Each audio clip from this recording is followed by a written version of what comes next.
बारिश का मौसम स्टार्ट हो चुका है। क्या आपको भी आपकी बॉडी में स्टिफनेस फील होती है? या जब भी आप सुबह उठते हो आपकी मसल्स में बहुत ज़्यादा स्टिफनेस आपको फील होने लगती है, आपका नेक बहुत ज़्यादा भारी हो जाता है, आपके लोअर बैक पे आपको पेन फील होता है, या आपके जॉइंट्स में आपको बहुत ज़्यादा अकड़न महसूस होती है। चाहे आप बुज़ुर्ग हो या जवान, ज़्यादातर लोगों को स्टिफनेस की प्रॉब्लम रहती है जब भी मौसम चेंज होता है। एंड आप इसे ईजीली रिमूव कर सकते हैं अपनी बॉडी से। पहले ऐसा होता क्यों है?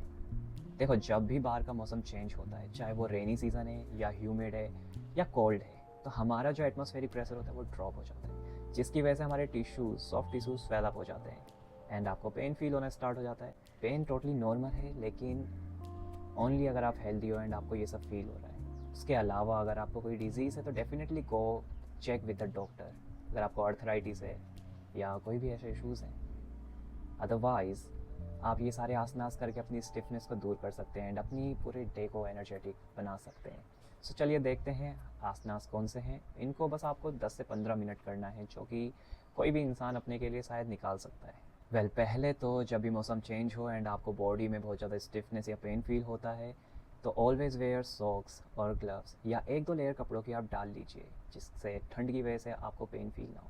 सो लेट्स सी द आसनास। पहले हम स्टार्ट करेंगे अपनी नेक रोटेशन से। देखो, धीरे धीरे करना क्या है, अगर आपकी नेक में बहुत ज़्यादा स्टिफनेस है तो फर्स्ट अपने राइट हैंड को रखो अपने लेफ्ट शोल्डर पे। ध्यान रहे आपको नेक मसल पे नहीं रखना है, जो शोल्डर के जस्ट ऊपर, कॉलर बोन के ऊपर की जो मसल है उस पर आपको अपने हाथ को रखना है धीरे से। एंड नाउ गहरी लंबी सांस लो एंड एक्सेल करते हुए धीरे धीरे अपनी नेक को राइट साइड बेंड करो। 3 से 4 सेकंड होल्ड करेंगे and then come back to the centre. ऐसे ही हम अपोजिट साइड करेंगे। अपने लेफ्ट पाम को रखो अपने राइट मसल पे जो शोल्डर के जस्ट ऊपर है, उसको हल्का सा प्रेस करो, गहरी लंबी सांस लो एंड एक्सेल करते हुए just drop your neck to the left side. खिंचाव को महसूस करो। 5 सेकंड होल्ड करेंगे एंड नॉर्मल ब्रीदिंग करेंगे and then come back to the centre. Now इसके बाद आपको क्या करना है, अपनी नेक को अप एंड डाउन मूव करना है। स्पाइन एकदम स्ट्रेट रहेगी। आप बैठ सकते हैं सुखासन या पद्मासन में। अगर आपको सुखासन या पद्मासन में बैठने में प्रॉब्लम होती है तो सिंपली लेग को क्रॉस करके किसी ब्लॉक के ऊपर बैठ जाइए। उसके बाद क्या करना है, स्पाइन एकदम स्ट्रेट। अब इनहेल करते हुए नेक को ऊपर के लिए स्ट्रेच करिए। एक्सहेल करते हुए नेक को डाउन करिए। Inhale up, exhale down. ध्यान रहे जब आप नेक को डाउन कर रहे हो तो स्पाइन को एकदम स्ट्रेट रखो और आपका जो चिन है उसे स्टर्नम, जो आपका चेस्ट है या कोला बोन है, उस पर लगाने की कोशिश करो एंड पीछे जो आपका स्पाइन है उस पर खिंचाव को महसूस करो। Then inhale, come back to the centre. ये आपको करना है एटलीस्ट 5 to 10 टाइम्स, बट धीरे धीरे आपको हर एक खिंचाव को महसूस करना है ब्रीथिंग के साथ। ध्यान रहे ब्रीथिंग बहुत ज़्यादा ज़रूरी है। एंड उसके बाद आपको नेक को करना है रोटेट। ध्यान रहे जब भी आप नेक को रोटेट कर रहे हो तो अपनी नेक को ज़्यादा पीछे मत ले जाना। देखो, हमारी जो स्पाइन है, हमारी नेक के पीछे से बहुत सारी नर्व्स हमारे ब्रेन तक जा रही होती है। अगर आप अपनी नेक को ज़्यादा पीछे बेंड करोगे तो आपको एक तो चुभन महसूस होगी, दूसरा उन नर्व्स पे दबाव आ सकता है जिसकी वजह से आपको चक्कर आ सकते हैं या पेन इंक्रीज हो सकता है। सो हमेशा ध्यान रखो जब भी आप नेक को अप कर रहे हो या रोटेशन कर रहे हो तो नेक को ऊपर के लिए खींचना है, बट नेक को पीछे नहीं ले जाना है। ऐसे नेक को ऊपर के लिए खींचना है एंड देन रोटेट। जब आप रोटेट करोगे क्लॉकवाइज 3 टाइम्स, 3 to 5 टाइम्स, आंखें बंद करो एंड जो खिंचाव है उसको महसूस करो एंड ऐसे ही 3 to 4 टाइम्स एंटी क्लॉकवाइज। ध्यान रहे ये वीडियो है तो वीडियो में उस तरीके से नहीं बता रहा हूँ बिकॉज वीडियो बहुत ज़्यादा लंबी हो जाएगी, बट आपको एटलीस्ट 3 से 5 बार तो करना ही करना है। एंड आंखें बंद करके पूरा प्रॉपर टाइम दो, धीरे धीरे करो, do the slow movement and breathing के साथ। नाउ इसके बाद हम क्या करेंगे, अपने शोल्डर पे हैंड्स को रखो and to the shoulder rotation. But जब आप शोल्डर रोटेशन करोगे तो ध्यान रहे स्पाइन स्ट्रेट रहेगी एंड देन अगेन एल्बोज को एक साथ चिपकाओ, आगे लाते हुए ऊपर ले जाओ कानों के पास से एंड देन पीछे ले जाओ पूरा। And do it properly and do the slow movement. Fast movement हमें नहीं करनी है, keep that in mind. Do it slow and ऐसे ही फिर anti clockwise and do it with the proper breathing. Breathing बहुत ज़्यादा इम्पोर्टेंट है. जब भी हम ब्रीथिंग करते हैं तो हमारी बॉडी क्या होती है, अंदर से हीट होना स्टार्ट होती है. Then relax. नाउ दोनों हैंड्स को नेक के पीछे ले जाओ. नेक के पीछे ले जाने के बाद इंटरलॉक योर फिंगर्स. अब आपको क्या करना है, पूरी स्पाइन को स्ट्रेट रखना है and then bend to the right side. ध्यान रहे आप जो बेंडिंग करोगे वो आपका रिब केस से थोड़ा सा ऊपर से करना है. आपको अपर बैक को आपको बेंड करना है to the right side. Lower back आपकी स्ट्रेट रहेगी एंड खिंचाव को महसूस करो अपनी शोल्डर ब्लेड के पास पीछे. Then inhale centre and then again exhale bend to the left. Normal breathing 5 second hold करेंगे and then come back to the centre. इसके बाद place your left hand on your right knee. Right hand को पीछे रखो, गहरी लंबी सांस लो and exhale करते हुए look back. Come back to the center. At least 5 second again वहाँ पे होल्ड करोगे आप. 5 सेकेंड होल्ड जब आप करोगे तो आपको ब्रीथिंग करते रहना है.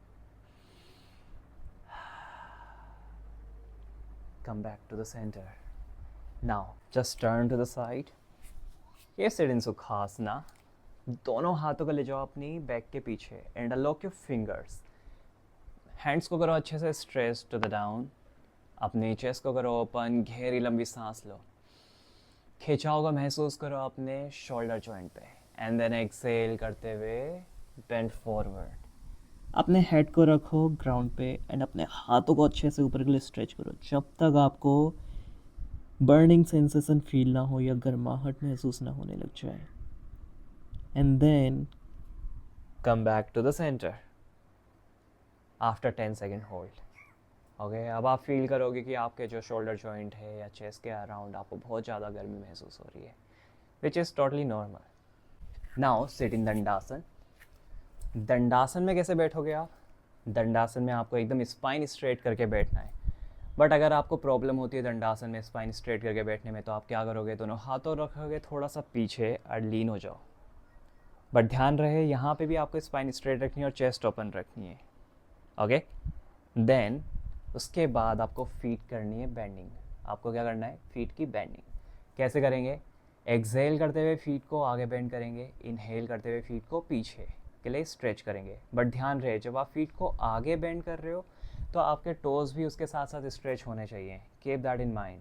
ऐसे नहीं कि आपने अपने टोज़ को लूज़ छोड़ा हुआ है एंड फीट को आगे स्ट्रेच करा हुआ है. नहीं, टोज़ को भी अच्छे से आगे स्ट्रेच करो, पूरा खिंचाव महसूस करो अपने लेग में and do the slow movement एकदम धीरे धीरे. एंड देन इसके बाद आपको करनी है टो बेंडिंग. एक्सहेल करते हुए टोज़ को स्ट्रेच आउट करो, इनहेल करते हुए टोज़ को बेंड करो.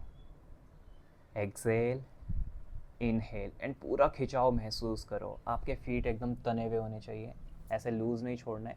कई लोग ऐसे करते हैं, बट आपको एकदम तान के रखना है, तभी तो आपकी मसल्स यूज़ में आएंगी एंड स्टिफनेस दूर होगी. ये भी आपको 15 से 20 बार करना है. देन इसके बाद हम करेंगे एंकल रोटेशन. प्रॉपरली आपको एंकल का रोटेशन करना है and feel the stretch here. Just आपका जो टीबिया बोन है, टीबिया बोन के अराउंड जो मसल जा रही है उस पर आपको अपना स्ट्रेच फील करना है अच्छे से. एंड देन ऐसे ही एंटी क्लॉकवाइज. बट आपको ये भी 15 से 20 बार करना है, जो कि कोई बड़ी बात नहीं है. And do the slow movement with the breathing. इसके बाद हम करेंगे अपनी नी बेंडिंग. नी बेंडिंग कैसे करनी है आपको, या तो आप अपने लेफ़्ट लेग को स्ट्रेट रख लो या तो लेफ़्ट नी को ऐसे बेंड कर लो, जैसे भी आपको कंफर्टेबल फील होता है. उसके बाद नी को बेंड करो, दोनों हैंड की फिंगर्स को इंटरलॉक करो अपनी थाइस के जस्ट नीचे. ध्यान रहे आपको स्पाइन रखनी है अपनी स्ट्रेट, ऐसे झुकावा नहीं होना है आपको. स्पाइन को स्ट्रेट रखो, interlock your fingers and now start bending the knee. Inhale करते हुए लेग को ऊपर के लिए स्ट्रेच करो, एक्सहेल करते हुए down. Inhale up, exhale down, inhale up, exhale down. Keep that in mind. ये भी आपको 5 से 10 टाइम करना है. मे भी थोड़ा सा इरिटेटिव हो सकता है, आपको अच्छा नहीं लगेगा, but still you have to do it, stiffness अगर दूर करनी है तो, एंड अगर अपने बोन्स को या जॉइंट्स को हेल्दी रखना है। ओके, देन इसके बाद आप क्या करोगे, जब आपने ये 5 to 10 टाइम्स कर लिया ब्रीथिंग के साथ, to the rotation at the knee joint, fingers को इंटरलॉक करके रखो, स्पाइन को एकदम स्ट्रेट रखो और अपने नी जॉइंट से अपने लोअर लेग को रोटेट करो, ऐसे ही 5 times clockwise, 5 times anti clockwise, जब तक आपको बर्निंग फील ना होने लग जाए अपने जॉइंट्स में। Then right leg down, same करना है with the left leg, spine straight रहेगी, खिंचाव महसूस करो and do with the breathing. Okay, and then do the rotation as well, clockwise anti clockwise, 5 times. Then relax your leg, दोनों legs को आपको fold करना है, दोनों लेग्स फोल्ड करने के बाद दोनों हाथों को रखो पीछे, roll your shoulders back, chest को करेंगे ओपन, स्पाइन स्ट्रेट। अब गहरी लंबी सांस लेते हुए आपको अपने पेल्विस को रेज कर देना है। इनहेल, 5 सेकंड यहाँ पे होल्ड करेंगे। अगर आपको बॉडी को मूव करना है आप फ्रंट एंड बैक, वो भी आप कर सकते हो। 5 to 10 सेकंड यहाँ पे होल्ड करेंगे with normal breathing and then come down, relax, and then उसके बाद लेग को करो cross and come to the table top. Table top में आएंगे, टेबल टॉप में आने के बाद आपको करना है कैट एंड काउ, दोनों नीज के बीच में हिप जॉइंट जितना डिस्टेंस होना चाहिए। ओके, फीट रखेंगे फ्लैट, आपके जो फीट हैं ये ऐसे नहीं रहेंगे, आपको इन्हें ऐसे रिलैक्स फॉर्म में रखना है। इसके बाद आपको इनहेल करते हुए बैक को आर्च करना है एंड लुक अप, एक्सेल करते हुए make a hunch and look down, inhale up, exhale down, inhale up, exhale down. See video बनाते हुए मैं कैमरे पे देख रहा हूँ, बट आपको ऐसे नेक को इधर नहीं करना है। ओके, जब आप ये फॉलो कर रहे होंगे तो आपकी नेक एकदम न्यूट्रल रहनी चाहिए। आगे देखो, इनहेल करते हुए ऊपर ले जाओ, एक्सेल करते हुए नीचे, एंड पूरा खिंचाव को महसूस करो and do it 15 to 20 times अगर स्टिफनेस को दूर करना है तो। Simple. Now after this toes को टक इन करो, हील्स के ऊपर आपको बैठना है।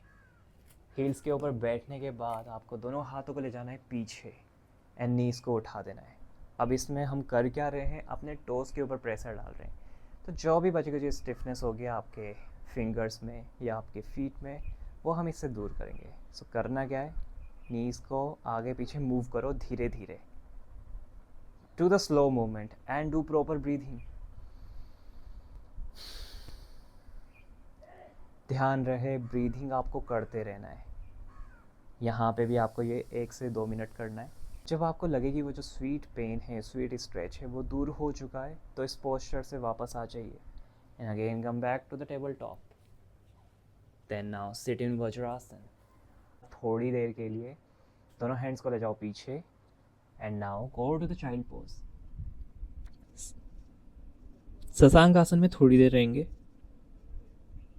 1 और 5 मिनट तक आपको शशांक आसन में रहना है।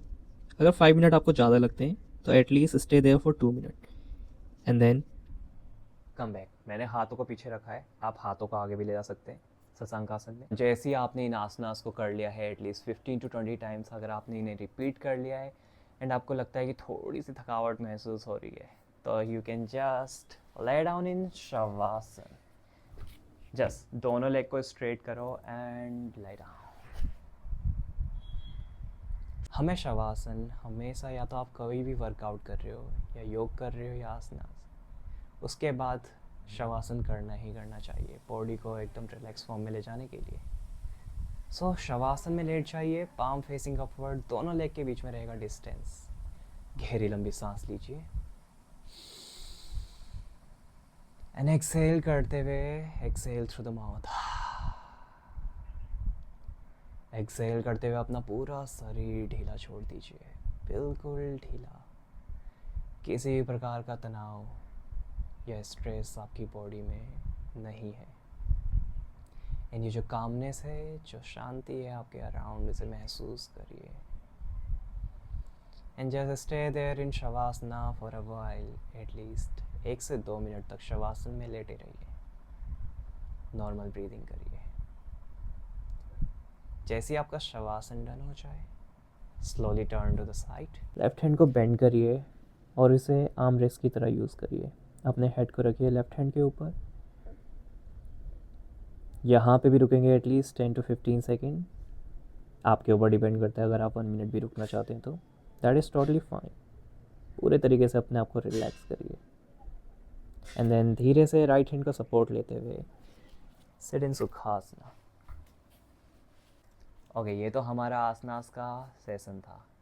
इसके बाद आप मंत्रा चैंटिंग, ओम चैंटिंग या मेडिटेशन भी कर सकते हैं, ये टोटली आपके ऊपर डिपेंड करता है।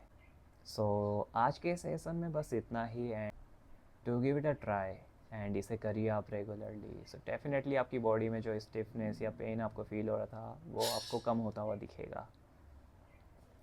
Thank you everyone, Hari Om to all. मिलते हैं नेक्स्ट वीडियो में, तब तक के लिए बाय बाय।